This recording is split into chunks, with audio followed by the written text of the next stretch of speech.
Assalamualaikum warahmatullahi wabarakatuh. Nama saya Aprilia Kumalasari. Di sini saya akan menjelaskan mengenai jurnal yang telah saya review, yaitu Jurnal Formulasi Sediaan Rekonstitusi yang berjudul Formulasi Suspensi Ciprofloxacin dengan Suspending Agent Pulvis Gummi arabici dan daya antibakterinya. Yang pertama yaitu antibiotik memiliki khasiat mematikan atau menghambat pertumbuhan kuman dan toksisitasnya yang relatif kecil bagi manusia. Salah satu antibiotik yang digunakan untuk infeksi saluran kemih yaitu ciprofloxacin. Ciprofloxacin sendiri memiliki kelarutan dalam air sekitar 36 mg per mililiter pada suhu 25 derajat Celcius dan memiliki harga pKa-nya 6-8,8. Suspensi ciprofloxacin stabil selama 14 hari bila disimpan pada suhu ruang dan harus disimpan pada suhu kurang dari 30 derajat Celcius. Ciprofloxacin digunakan untuk mengobati infeksi yang disebabkan oleh kuman patogen yang peka terhadap ciprofloxacin yang menyerang saluran kemih, saluran pernafasan, kulit dan jaringan lunak, tulang serta sendi. Kontraindikasi pada penderita yang hipersensitif terhadap ciprofloxacin dan derivat quinolon yang lain yaitu wanita hamil dan menyusui, anak-anak dan remaja sebelum akhir fase pertumbuhan. Salah satu alasan pembuatan suspensi oral adalah karena obat-obat tertentu tidak stabil secara kimia apabila ada dalam larutan, tetapi dapat stabil apabila disuspensi. Dalam hal seperti ini, suspensi oral menjamin stabilitas kimia dan memungkinkan terapi dengan cairan. Umumnya, bentuk cairan lebih disukai daripada bentuk padat seperti tablet atau kapsul dari obat yang sama. Alasan lainnya karena mudah saat meminumnya, lebih mudah untuk diberikan dosis yang relatif besar, serta mudah diberikan untuk anak-anak. Penggunaan suspending agent bertujuan untuk meningkatkan viskositas dan memperlambat proses pengendapan sehingga menghasilkan suspensi yang stabil. Suspensi dapat dikatakan stabil apabila zat yang tersuspensi tidak cepat mengendap, harus terdispersi kembali menjadi campuran yang homogen dan tidak terlalu kental agar mudah dituang dari wadah. Salah satu suspending agent yang biasa digunakan dalam pembuatan sediaan suspensi adalah Pulvis Gummi arabici.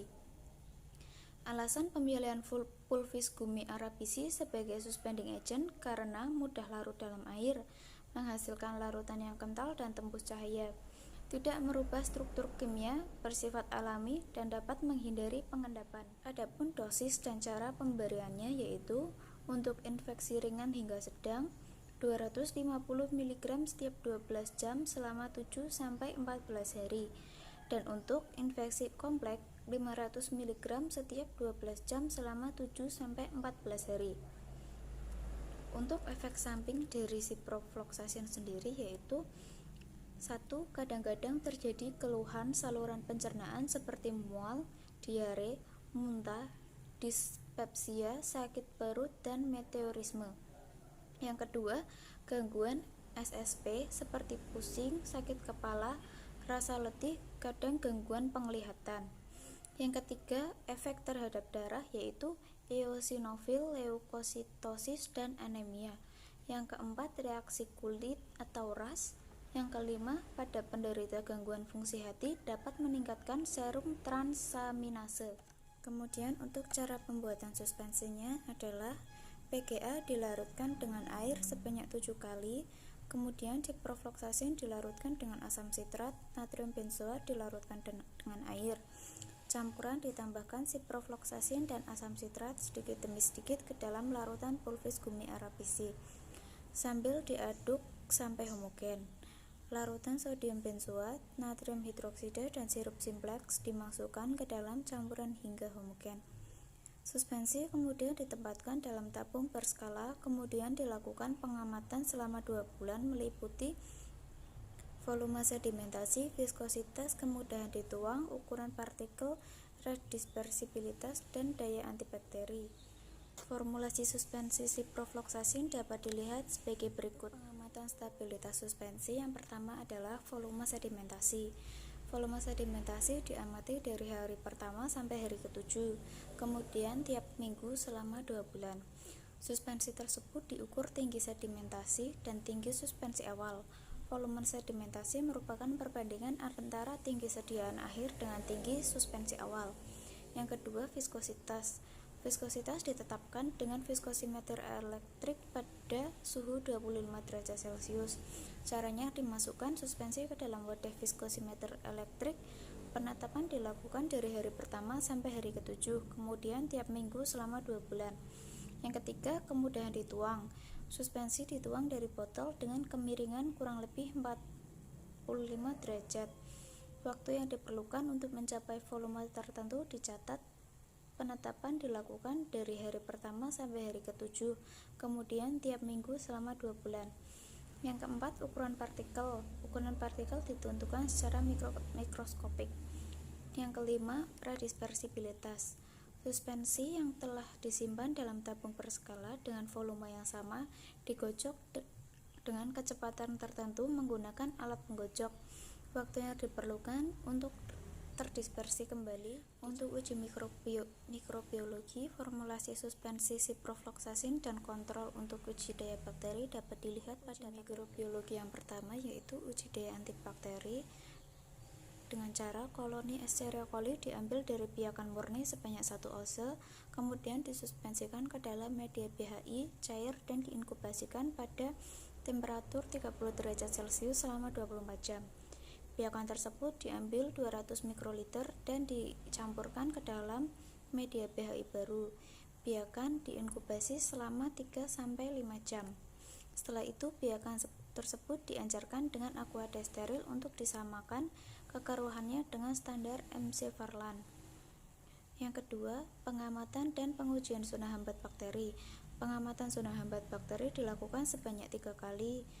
Pengamatan kedua dilakukan setelah sebulan penyimpanan suspensi, dan pengamatan yang pertama dilakukan pada hari pertama penelitian, dan pengamatan terakhir dilakukan setelah 2 bulan. Analisis hasil pengamatan stabilitas fisik yang meliputi volume sedimentasi, viskositas, kemudahan dituang, ukuran partikel, serta radispersibilitas, dan pengukuran diameter zona hambat pada media agar diuji dengan metode Kolmogorov-Smirnov. Apabila diperoleh hasil distribusi normal, kemudian dianalisis dengan menggunakan uji ANOVA 2 jalan dan dilanjutkan dengan uji T untuk mengetahui beda rata-rata tiap Vipuitormula dengan taraf kepercayaan 95%. Kemudian untuk semua hasil pengamatan dari evaluasi volume sedimentasi dihasilkan suspensi ciprofloxacin formula 3 memiliki volume sedimentasi paling besar dibandingkan dengan formula 1 dan 2. Untuk hasil evaluasi viskositas, suspensi ciprofloxacin formula 3 menghasilkan viskositas paling besar dibandingkan dengan formulasi 1 dan formulasi kedua. Dan untuk evaluasi waktu penuangan, hasilnya suspensi ciprofloxacin formula 3 memiliki waktu paling lama dibandingkan dengan formula 1 dan formula 3. Kemudian evaluasi ukuran partikel dihasilkan suspensi ciprofloxacin formula 3 memiliki ukuran partikel rata-rata paling kecil dibandingkan dengan formulasi 1 dan formulasi 2. Syarat sediaan suspensi rekonstitusi menurut Pam-Joseph-From Disperse System, yaitu campuran serbuk atau granul haruslah campuran yang homogen, sehingga konsentrasi dosisnya tetap untuk setiap pemberian obat. Selama rekonstitusi, campuran serbuk harus terdispersi secara cepat dan sempurna dalam medium pembawa. Suspensi yang sudah direkonstitusi harus mudah untuk didispersikan kembali untuk memperoleh dosis yang tepat dan sama. Produk akhir haruslah menunjukkan penampilan rasa dan aroma yang menarik. Kemudian untuk keuntungan sediaan suspensi rekonstitusi, yaitu untuk zat aktif yang tidak stabil dalam pembawa air, kestabilan zat aktif dapat dipertahankan karena kontak zat padat dengan medium pendispersi dapat dipersingkat dengan mendispersikan zat padat dalam medium pendispersi pada saat digunakan. Untuk masing-masing bahan memiliki khasiat yang berbeda, yaitu ciprofloxacin hidroklorida sebagai zat aktif dari pembuatan formula, kemudian pulvis gummi arabici sebagai suspending agent, asam sitrat untuk menghambat pertumbuhan bakteri. Pengujian terhadap ciprofloxacin murni dilakukan untuk mengetahui besar diameter zona hambat yang dihasilkan sebelum diformulasi dalam bentuk sediaan suspensi dengan pulvis gummi arabisi sebagai suspending agent. Ciprofloxacin memiliki aktivitas antibakteri terhadap Escherichia coli yang merupakan salah satu antibakteri penyebab infeksi saluran kemih yang ditunjukkan dengan terbentuknya diameter zona hambat radikal. Kesimpulannya, untuk zat yang digunakan adalah ciprofloxacin yang berguna sebagai antibiotik. Sekian, wassalamualaikum warahmatullahi wabarakatuh.